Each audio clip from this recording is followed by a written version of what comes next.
Welcome to the Carriker Chronicles, the People Show. Check the pulse of Husker Nation today, ladies and gentlemen. We got a loaded show. It's our preview, prediction, keys to the game for Nebraska stomping a mud hole in Northwestern. Well, we'll see if that's what we're going to predict or not. All right. Right after that, the last half of this show, Isaac Gifford joins me. I'm just going to tell you right now, it's a short interview, but it's really good. It's one of my favorite ones we've done here in a while. We've done a plethora lately, but today, real quick, before I introduce this guy right next to me, smash that like button if you predict Nebraska's going to beat Northwestern to get to a winning record. This guy next to me, say hi to the fine folks at home. Jacob. How you doing? For those who don't know, this is my son, Jacob. He's been joining me on this show for years. And why in the blue hell do you look taller than me? A little bit of a taller stool, you know, maybe. My seat's squishy, his isn't. Also, he's growing. All right. So we're going to talk some Nebraska football, but I warned Jacob. I said, Jacob, I haven't given you a heads up as to what we're going to talk about because I always do. Why do you think that is? Just being a butthead earlier. You just want to get back at me? Yeah, him being a butthead sounds about right. How's your girlfriend Molly doing? No. How's Molly doing? Why'd you have to bring this up? Okay, so he legit is blindsided by this. My whole goal in life, being a dad now, is just to embarrass my kids. It's awesome. He has his first ever girlfriend. It's our first kid, and you know, I have 6 kids to ever have a boyfriend, girlfriend, however you want to phrase it. All right, I won't bother you too much with this. Just real quick question. All right, how's it going with Molly? And then we'll move on. I don't think this was going to make it to the show, man. You got to answer the question. I don't have to. We're not going to move on to answer the question. We're going to be sitting here a while. I'm just kidding. I'm not going to make him answer that question. I do have a question for the folks at home. And this isn't one of my typical questions that I ask.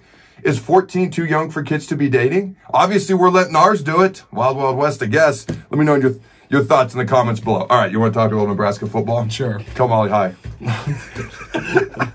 All right, Nebraska Northwestern. Couple of background stats here. Since 2011, there's been 12 games. 8 of those games, yep, I can read my own handwriting. 2/3 of those games, 8 of those 12 games have either gone into overtime. Most of them have been won by 3 points or less. So Nebraska Northwestern typically play close games. We're also celebrating the 100-year mark of Memorial Stadium. Now, Nebraska's first game in Memorial Stadium was October 13th, 1923. Also, spooky.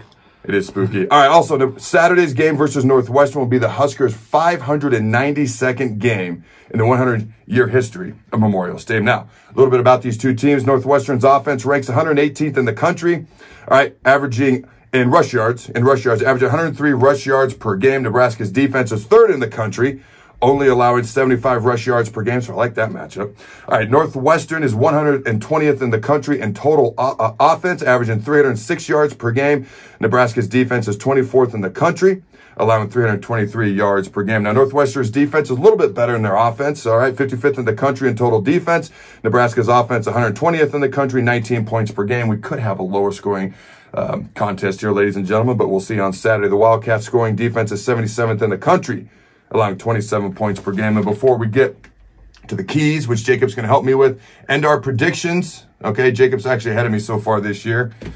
I have too much faith in the Huskers. Surprise. I know, but that's going to change. All right, real quick. This show is brought to you by DPS Concrete Construction, your local concrete experts. Check them out at dpsconstruction.net. If you're a local diesel mechanic, CDL driver, or concrete finisher and looking for work in the Omaha metro area, DPS Construction is the employer for you. dpsconstruction.net is where you can check them out. Now, Nebraska is a 9-point favorite. The over-under is 45. Both teams come into this contest 3-3 off a bye, and they both still control their own destiny in the Big Ten West. That's crazy to me. All right. Now, just my thoughts. Nebraska should win this game.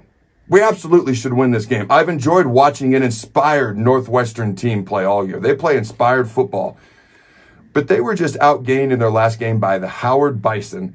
Okay, and they barely won that game 23-20. Nebraska should win this game. Here are our 3 keys. All right, what you got for the first one, Jacob? We got turnovers. So here's the deal. Anytime you're a double possession, 2-possession favorite, like Nebraska is 9 points, you're considered to be the better team, the more talented team. You got the home field advantage. Really, the best way to let another team have an opportunity to play and win and potentially win that game is turnovers, okay? If we win the turnover battle, I've never done this before on this show. If we win the turnover battle, I guarantee we win the game. Number 2. Score points in the red zone. Here's the deal. Nebraska is 129th in the country, only ahead of Old Dominion. I thought they only played basketball. In red zone offense. We've got to capitalize when we get the ball deep in the opponent's territory way more often than we have so far this year. Capitalize on your opponent's mistakes. So this is prompted by the Illinois game. Now, we won that game on the road, short week, Big Ten division opponent, not easy to do. Bounce back from the Michigan game, okay. And 3-3 is so much better than 2-4. And I'm going to ask Isaac Gifford about that shortly. But here's the deal. That game shouldn't have been close. Okay, we won by 13. We should have won by like 36. All right, we've got to get better at capitalizing on our opponent's mistakes, okay? If we do that, this game won't be close. If we don't, then it will. All right, Jacob, Mr. Expert, Mr. Not So Eligible Bachelor, what's your score prediction? 13 is Northwestern score and 21 is Nebraska.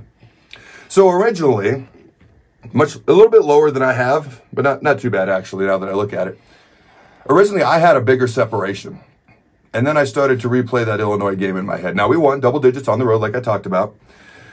I originally had, I was winning by 17-20. And then I narrowed it to 14. Now, I've got us covering at 24. We're going to have 24 is my prediction. Okay? Northwestern 14. All right. But it could be worse. It really could. I just don't entirely trust Nebraska just yet. All right. Hit me up, comments below. I'm asking for all sorts of questions or answers to my questions today because I want to hear what you fine folks at home have to say. I don't call this the People's Show for no reason. All right, let me know in the comments below. What's your score prediction for Nebraska Northwestern? What's the single biggest key, in your opinion, to Nebraska winning this game? And is it too early to start talking about that Big Ten West race? All your football hopes and dreams will come true at CarrikerChronicles.com. You got anything else you want to add, Jacob? Nebraska's got good defense and Northwestern's scrappy. So it's going to be a low-scoring game. I like it. I like it. Thanks for letting me borrow him for a little bit, Molly. Until next time, Husker Nation, go Big Red. And always remember. Tell the bones. Crap. And we're back, ladies and gentlemen. And as promised, I'm joined by the man who wears number 2, signaling that he's one of the 10 Huskers who earned a single-digit number in a team voting, selecting him as one of Nebraska's toughest players this year. He's a junior, listed as a DB. He started every game so far this year, leading Nebraska in tackles, and already has a career high in PBUs to the halfway point this year with 6 so far this season. Mr. Isaac Gifford, how you doing, my friend? I'm good. Thanks for having me on. Yeah, I appreciate you joining me, and I'm curious. From a player's perspective, former player's perspective, I've been wanting to ask somebody this. And so here's my question. All right, the week from the Michigan game up to Illinois, that Friday night game in Illinois, I'm curious what that week was like, because the Michigan game obviously doesn't go the way that you would hope, but instead of a typical Sunday after a game, you got full pads, full go. It's a short week. You're going on the road versus a Big Ten division rival. And afterwards, the Huskers are either going to be 3-3 or 2-4, and one of those sure sounds a whole lot better than the other. So my question is this: what was that Sunday practice like? Like, what was the reaction in the locker room, and then those 6 days leading up to that Illinois game as well? Yeah, especially for myself, I really took it personal because I was so mad at myself and how myself played, right? I was taking personal responsibility for how I played in that game. So on that Sunday, I know for me it was, man, let's go, because I did not play well enough. So this is what I get for that. And I have no option. Doesn't matter if I'm hurt. Doesn't matter about yesterday. I had to go, right? Like, I had to prove it to myself and my teammates and my coaches that this week we are not losing. And I think most of the guys on the defense took that approach to it. Now, because obviously the team responded well. You guys go on the road, you get the win, okay? Now, what does how the team handled that week, okay, leading up to Illinois game, say about the process and what Matt Rule's trying to build here at Nebraska? It was just the mentality that we are not losing. It's going to be a dogfight, and that's how we practice. It was a fight every day. We were going one-on-ones every day for 30 minutes. Now, we've seen some of Matt Rule's pregame speeches. Okay, how much, and he's got some away with words, man. How much do those go towards getting you in particular fired up and ready to play for games? No, it fires me up because he's a guy that he means what he says and he lives his life by it. So he's a smart man. So everything you hear, I take that to heart, or everything he says. Sorry. Now, I got to imagine the team's fresh, feeling fresh off the bye week, but the offense, that side of the ball, has had 4 major season-ending injuries, and then obviously Xavier Betts and Eric Gilbert not being with the team since before the season. That's 6 major departures from the offensive side of the ball. What's the mood like on that side of the ball? Because you're in the locker room, meetings, practice with those guys every day. And how does that change how the defense views their responsibilities in helping the team? For one, like the offense, they've been great about it. They've taken the next man up approach to it. And us defense guys have supported those new guys coming in, those freshmen, Malachi Coleman, just supporting him and letting him know that we got their back. This is a team game, and we're going to do everything we can to support them and get the ball back to them as many times as we can. Now, you talk about Malachi. That's a guy that was highly recruited, highly touted. Great backstory, big fan of him. What are some of the things? He's still a young guy, true freshman. What are some of the things the Husker fans can maybe expect to see from him now that he's going to get the opportunity to start? He's not scared. He's been in a few times already. He's going to come in just like he's been playing all year, and he's going to be great. Now, as a leader on the team, how have you approached your leadership role in year 1 under Matt Rule? For me, I think the biggest thing is just bringing an attitude into practice that it's all about today and getting better today and getting better for my teammates and bringing the attitude, a good attitude, into every practice. It doesn't matter if we're going full pads, shells, walkthroughs, bringing the attitude that we're going to get better today. Now, I want to actually go back to something you said earlier. You said when Matt Rule says something, he means it. Okay. Mm-hmm. I'm just curious, how do you feel that from a coach? There's some coaches, when they say something, they're kind of full of crap, let's be real. But it's not always easy to detect. But then there's those coaches who mean what they say.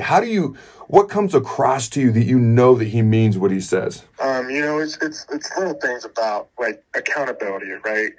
He's on the coaches sometimes more than he's on us, right? So he holds his own guys accountable, just like we're supposed to hold our teammates accountable. So he preaches being accountable and holding guys on defense, holding each other accountable, but he's doing the same thing, right? He's doing it with the coaches and the staff, so when you see your head coach doing it at a high level, that, okay, I got to do the same thing. All right, let's talk about Northwestern. What have you seen from Northwestern so far, watching tape, getting ready, preparing for this game? And what's the biggest key as a team to being able to win this game? Northwestern, they're a hard-nosed football team, and they're full of old guys and seniors and a lot of guys that play for each other.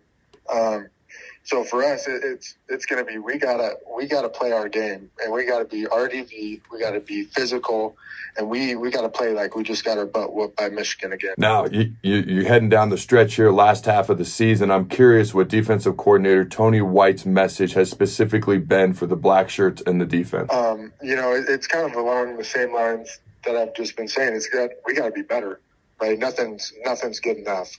It's always got to be better every game. We got to have more turnovers. We got to do better on third down. We got to get to the quarterback more, and it's the same thing every week. We just got to get better and better and better. All right, Husker fans, if you didn't already do it earlier in this video, all right, hit the like button just to show some love for the Huskers as a team as they head down the stretch the second half of this season.